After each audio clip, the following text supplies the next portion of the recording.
The day after my father was buried, my stepmother walked into his office and smiled like she had already won. She looked at me and said, "The estate is mine. The company is mine. Everything your father built belongs to me now." Even my own lawyer begged me to fight. But I shocked everyone with 5 words: "Give it all to her." The courtroom fell silent. My stepmother celebrated before the hearing was over. But seconds later, her own lawyer turned pale after reading one forgotten document my father had hidden for years. What happened next destroyed the plan she had spent years creating. My name is Nathan Walker. I was 38 years old when I buried the only man who had ever believed in me. My father, Richard Walker, built Walker Industrial Group from a tiny repair shop into one of the largest manufacturing companies in our state. He taught me that character was worth more than money and that patience always defeated greed. When my mother passed away, I was only 16. My father spent years alone before marrying a woman named Victoria Hayes. She was elegant, charming, and intelligent. At least that was what everyone believed. Behind closed doors, she constantly reminded me that I was only standing in the way of her future. For years I ignored her comments because my father seemed happy. He believed people deserved second chances. I respected his choice even when I noticed strange things happening around the company. Employees I trusted were replaced. Financial advisors suddenly reported only to Victoria.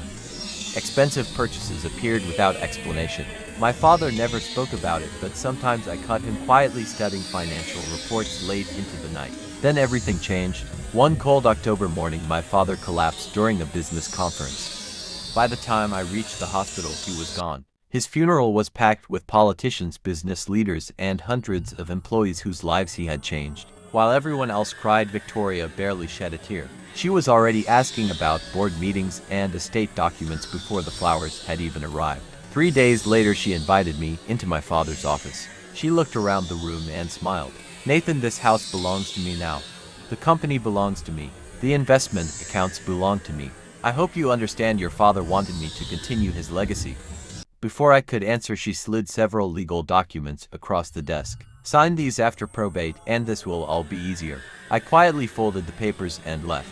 My attorney, Michael Brooks, almost exploded after reading them. "Do not sign these. Fight this with everything you have. She is trying to take complete control." But I surprised him. "Give it all to her." Michael stared at me as if I had lost my mind. "Nathan, this company is worth hundreds of millions." I simply smiled. "Trust me." Over the next several weeks, rumors spread across the city. Everyone believed I had surrendered because I was weak. The board members stopped calling me. Former business partners ignored my messages. Victoria proudly walked through company headquarters acting like the new queen. She even redecorated my father's office. She replaced his portrait with her own. Still, I stayed silent. Nobody understood that years earlier my father had secretly called me into his study. "If anything ever happens to me, do exactly what they expect you to do. Then wait." He handed me a sealed envelope. "Never open this until the final hearing," I promised him. Months later, the probate hearing finally arrived. The courtroom was filled with lawyers, executives, journalists, and shareholders. Victoria looked happier than she had ever looked. She whispered loudly enough for everyone to hear. Poor Nathan finally accepted reality. The judge reviewed every document. Michael looked frustrated because he still believed we should challenge everything. Then came my turn. I stood. I signed every transfer document without hesitation. Gasps filled the courtroom. Victoria laughed quietly. She reached for the paperwork. Then her attorney stopped smiling. His face slowly turned white. He flipped through another folder, then another. Finally he stood.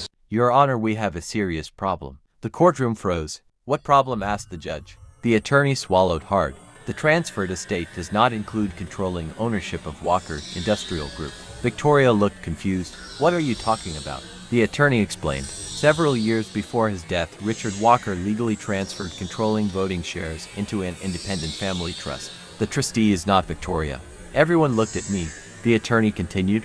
"According to these documents, Nathan Walker became sole trustee immediately after Richard Walker's death." Victoria screamed.